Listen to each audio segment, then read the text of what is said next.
everybody. It's me, Mr. Michael. And look, I'm here in my library, which means it must be story time with Mr. Michael. Cool. So, I'm very excited you're here. I figured I wore this nice blue shirt. I got my nice blue tie on. Why don't we read a book like The Blue Songbird by Vern Kousky. This book is very exciting. It's very warm. It's very beautiful, and the pictures are gorgeous. I'm sure you're going to love it. I'm so excited we're going to get to read it together. So, I sure can't think of anything cooler to do, so shall we begin? I think so. The Blue Songbird by Vern Kousky. Once there lived a blue songbird.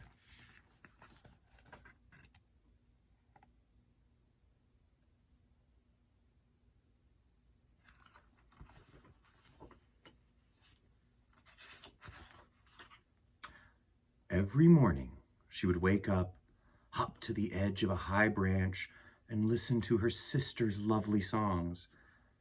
The songbird always tried to join in with them, but she could never sing like they sing.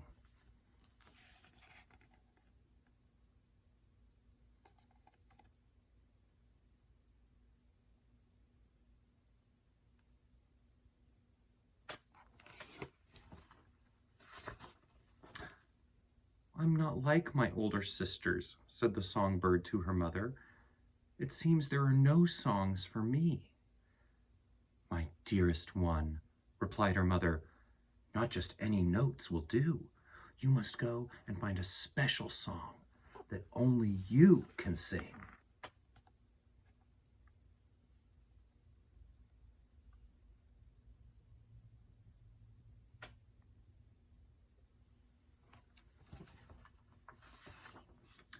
So the songbird left her mother, left her nest and all she knew, and flew off to find her special song.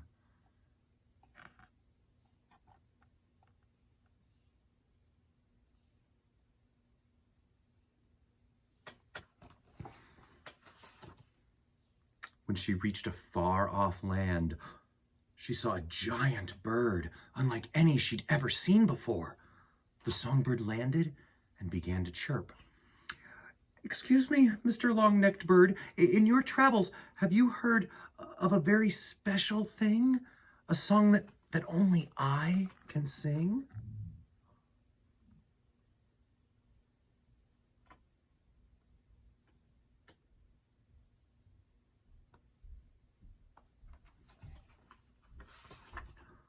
The bird stretched his slender neck down low to where the songbird stood. "My name is Crane," whooped the bird, "and I'm sorry, but I can't help you. Do you see those mountains over there? Beyond them lives the wisest bird. If anyone knows where to find the answer, I'm sure it will be him." The songbird kindly thanked the crane and then flew off to continue her quest.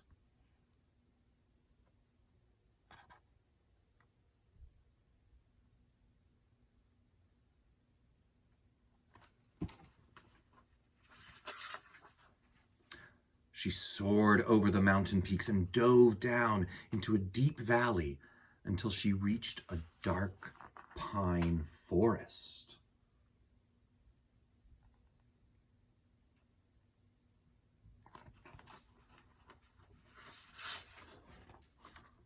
Here, she found a bird who looked very old and very wise. "Hello, Mr. Wise Old Bird. In your long life, you must have heard of a very special thing, a song that only I can sing." "I am Owl," hooted the bird. "Who are you looking for?"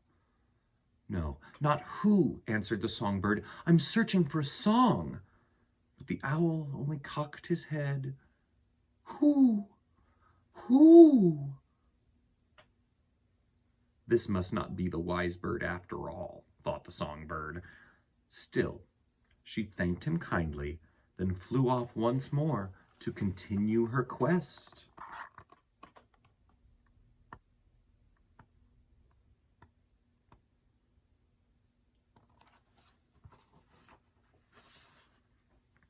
The songbird crossed rivers and valleys, cities and oceans. Along the way, she always asked where she might find her song.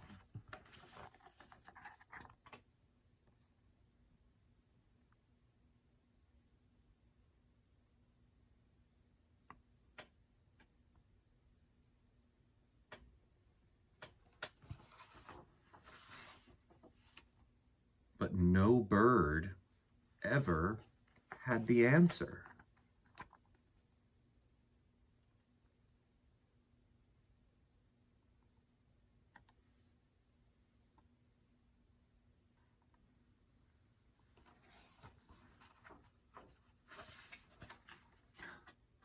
One windy winter day, she met a bird who looked a little bit mean and more than a little hungry.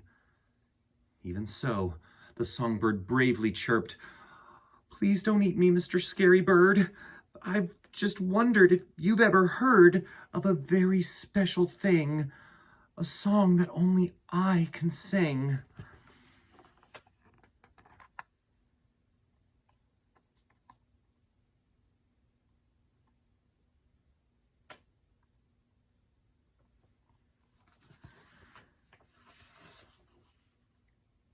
"Call me Crow," cawed the bird, "and I have heard of such a thing.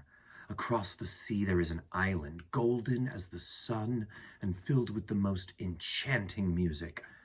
Fly west as far as you can, and there you will find the song you seek." The songbird kissed the clever crow, then set out to cross the sea.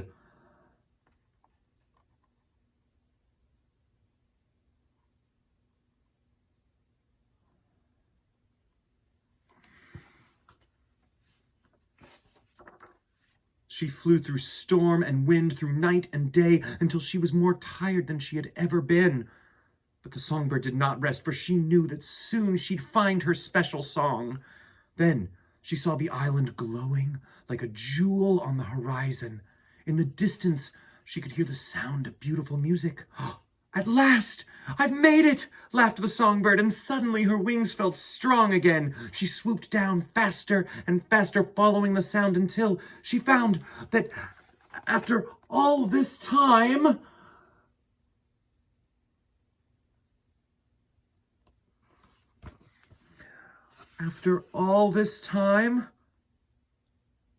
she was home. The songbird's heart fell. She had circled the whole world, spoken to every bird there was, but her quest had failed.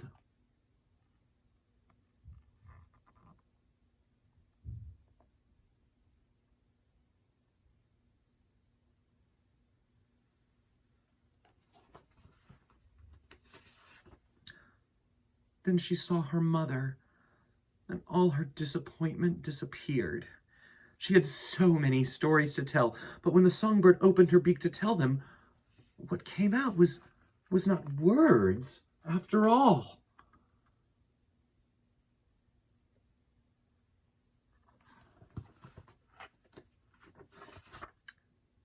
What came out was a song. She sang a song of crane and owl and of the clever crow, of cities and stormy seas and mountains capped with snow, of all the warm and sunny days and the chilly nights alone.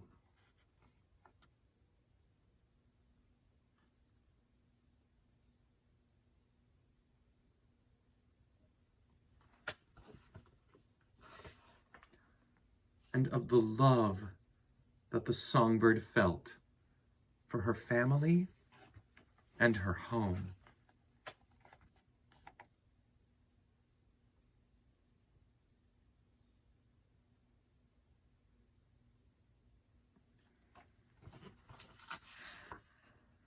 The end. Wow. Everybody, wasn't that book beautiful? Weren't those pictures gorgeous? Beautiful watercolors that illustrated this book.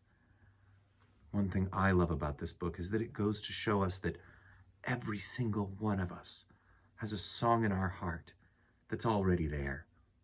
It comes from the people we've met, the places we've been, the things we've seen. And everything you've seen, every person you've ever known, everything you've ever done goes into making you you and making you special. So don't ever forget that. You're special, you're amazing, you've got a song in your heart, and the whole world should get to hear you sing it. Thank you so much for joining me for this really, really great book today. Guys, this was such a great one. I'm so happy to be here in my library sharing these wonderful books with you. I'm so very happy. So I want to know what your favorite book is. Why don't you post it down in the comments below and let me know so maybe I can read it next time on Storytime with Mr. Michael. So thank you so much for watching.